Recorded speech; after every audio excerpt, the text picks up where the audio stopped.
I stood in the doorway of the living room, holding a damp rag, my knuckles white from gripping it too hard. The smell of lemon polish was suffocating, but not nearly as suffocating as the sight in front of me. My father, Arthur, was on a stepladder. He was adjusting a track light, angling it perfectly to illuminate the newest addition to the wall. It wasn't a painting. It wasn't a family photo. It was a pair of ballet shoes encased in a glass box, lined with red velvet. They belonged to my twin sister, Chloe. "A little to the left," Chloe directed, lounging on the sofa, scrolling through her phone. She didn't even look up. She didn't have to. She knew the world revolved around her because Dad made sure it did. "Perfect," Dad whispered, stepping down. He looked at the shoes with a reverence most people reserve for religious icons. "My little angel. You're going to be the star of the winter gala.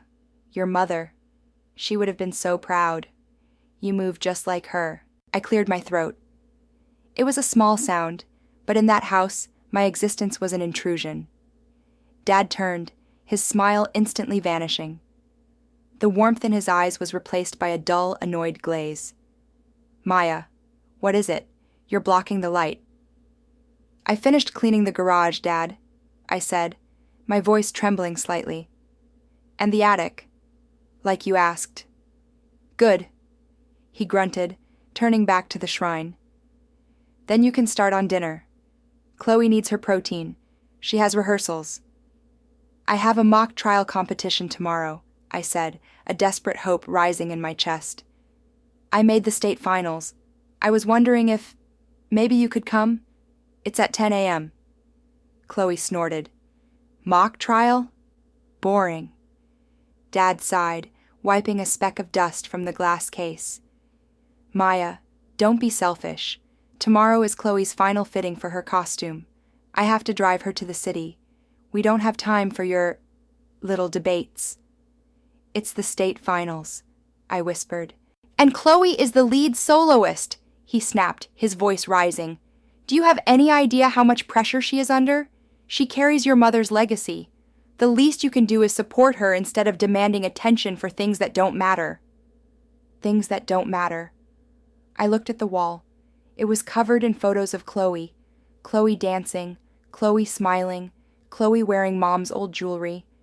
There wasn't a single picture of me, not one. I was the twin who didn't look like Mom.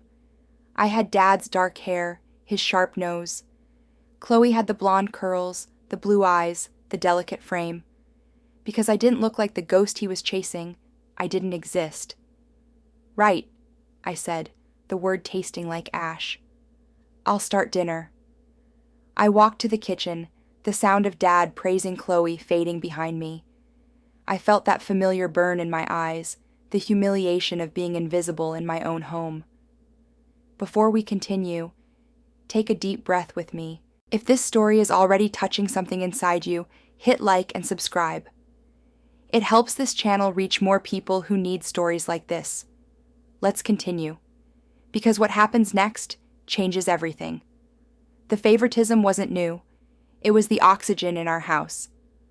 Growing up, if Chloe cried, the world stopped. If I cried, I was told to stop being dramatic. Chloe got the new clothes. I got her hand-me-downs, even though we were the same age. Chloe got the private tutors. I got the library card. But as we turned 18, it became manic. Dad wasn't just favoring her. He was building a monument to her. He had spent thousands renovating the living room into this gallery of Chloe. He called it the sanctuary. Meanwhile, my bedroom door didn't even have a lock. A week later, the dynamic shifted, though I didn't know it yet. Dad had ordered me to clear out the far corner of the attic because he wanted to store Chloe's old costumes. He couldn't bear to throw them away. I was up there, coughing in the dust, shoving aside boxes of Dad's old tax returns, when I saw it. A small wooden box tucked behind a loose insulation panel. It wasn't dusty like the others. I opened it. Inside, there was a single cassette tape and a dictaphone. The label on the tape was handwritten in faded blue ink. "For Arthur. Please listen only when you are ready to hear the truth." It was Mom's handwriting. My heart hammered against my ribs. Mom died in childbirth. We never knew her. Dad only ever spoke of her as a saint, a perfect being of light and grace. He never mentioned a tape. I knew I shouldn't. I knew this was private. But I also knew that if I gave this to Dad, he would bury it if it didn't fit his narrative. Or worse, he'd play it only for Chloe. I sat on the floorboards and pressed play. The hiss of static filled the quiet attic. Then, a voice. Weak, breathless, but undeniable. Arthur. If you're listening to this, then I'm gone, and the girls are here. I stopped breathing. It was her. It was Mom. I need to say this because I know you, my love. I know how you love. You love fiercely, but you love obsessively. You look for reflections. You look for me in everything. There was a pause, and the sound of a hospital monitor beeping in the background. I'm scared, Arthur. I'm scared that if one of them looks like me, you'll smother her. You'll try to make her me. You'll put a weight on her soul that no child should carry. And the other... God, Arthur, I'm terrified for the other one. The one who might look like you, or just look like herself. Please. Promise me. Her voice cracked, sobbing. Promise me you won't make one a queen and the other a servant. Promise me you won't build a shrine to a ghost and force a living child to inhabit it. The doctor told me, he told me the one with the strong heartbeat, the one kicking so hard. That's baby B. The dark-haired one. She's the fighter. She's the one keeping her sister alive in there. Baby A. The blonde one. She's weak, Arthur. She takes everything from the other one. Don't let that happen in life. Don't let the pretty one consume the strong one. Love them for who they are, not for who I was. The tape clicked off. I sat there, frozen.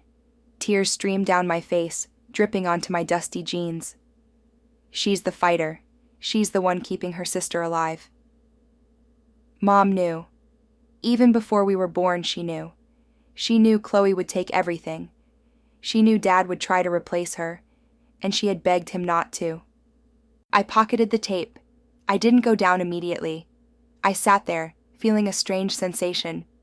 For 18 years, I had felt like a mistake. But Mom had called me the fighter.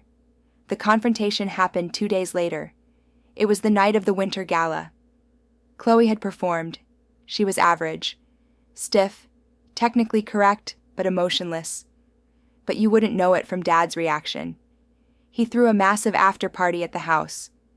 The living room, the sanctuary, was packed with relatives and friends. Dad stood by the fireplace, champagne glass raised. Chloe was beside him, wearing a white dress that looked disturbingly like a wedding gown. To my daughter, Dad announced, his voice booming. To Chloe, the image of perfection, the image of my beloved Sarah. Tonight, she showed us all that true beauty never dies. It lives on. Everyone clapped. I stood in the back, holding a tray of hors d'oeuvres I had been told to serve. And, Dad continued, looking emboldened, I have an announcement. To ensure Chloe's future, to make sure she gets the training she deserves in Europe, I have decided to sell the house. The room went quiet. I dropped the tray. The metal clatter echoed violently. Sell the house? I said, my voice cutting through the silence. Dad, this is our home. Where am I supposed to live while I go to college? Dad looked at me with pure disdain. College? Maya, be realistic. Community college is fine for you. You can rent a room somewhere. We need the equity for Chloe's tuition. It's the Royal Academy. It's what your mother would have wanted. No, I said. The word hung in the air. Excuse me? Dad stepped forward, his face reddening. That is not what Mom would have wanted, I said, stepping over the spilled appetizers. I walked toward the stereo system that was currently playing soft classical music. Maya, don't you dare cause a scene, Chloe hissed. You're just jealous. You've always been jealous because Mom is part of me, not you. You're right, Chloe, I said, reaching into my pocket. Mom is a part of you, but not the part Dad thinks. Get out, Dad growled. Go to your room, Maya. Now. No, I said again, louder this time. I pulled out the cassette player I had grabbed from the attic, connected it to the auxiliary cable of the massive sound system Dad had bought for Chloe's practice. I think it's time we all listen to what Mom actually wanted. What is that? Dad froze. He recognized the label on the tape in my hand. I pressed play. The volume was turned up high. Arthur, if you're listening to this... The voice filled the room. The guests gasped. Dad turned pale, his hand gripping the mantelpiece for support. Chloe looked confused, her perfect mask slipping. We listened. We listened to Mom talk about his obsession. We listened to her fear, and then the part that shattered the room. Baby A, the blonde one. She's weak, Arthur. She takes everything from the other one. Don't let that happen in life. Don't let the pretty one consume the strong one. The silence that followed was heavy, suffocating. Dad looked like he had been struck by lightning. He looked from the tape to Chloe, and then, for the first time in years, he slowly turned his head and looked at me. Really looked at me. He saw the fighter.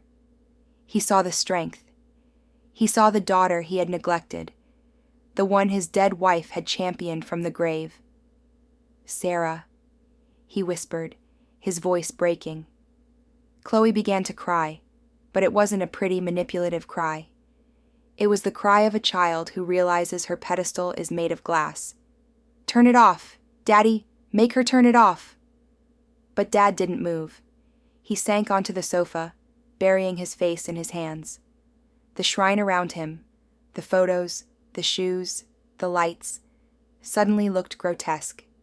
It looked like a mausoleum, not a home. I stopped the tape. You wanted to sell the house for her, I said, my voice steady. You wanted to throw me out on the street to feed a ghost. Mom saw you, Dad. She saw exactly who you were going to become, and you proved her right.